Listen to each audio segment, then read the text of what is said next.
Gusto nyo ba malaman kung paano makapunta dito sa America Street ng Taipei? Hi, I'm Gillen, OFW dito sa Taiwan. Tara, samahan nyo ako. From Taipei Main Station, take MRT Blue Line to Ximen Station. Take the exit 6 and paglabas mo nga makikita mo na rin itong Rainbow 6 ng Ximending, ang isang sikat at dinadayong pedestrian lane ng Taipei. And this side nga pala tayo dadaan. Pag nakita nyo na yung Watson, just walk straight. And sa unang tawid, makikita mo dito yung isang sikat na crispy milky donut dito. Then walk straight ulit tayo.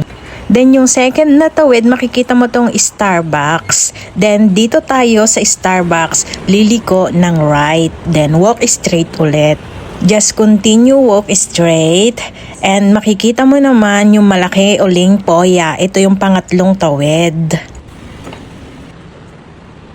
And after mo lang malangpasan ng Poya, this is it. Ito na siya. Makikita mo na ang America Street. So tara na, let's libot-libot na.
And here nga pala, katabi lang siya ng America Street ang Taipei Cinema Park.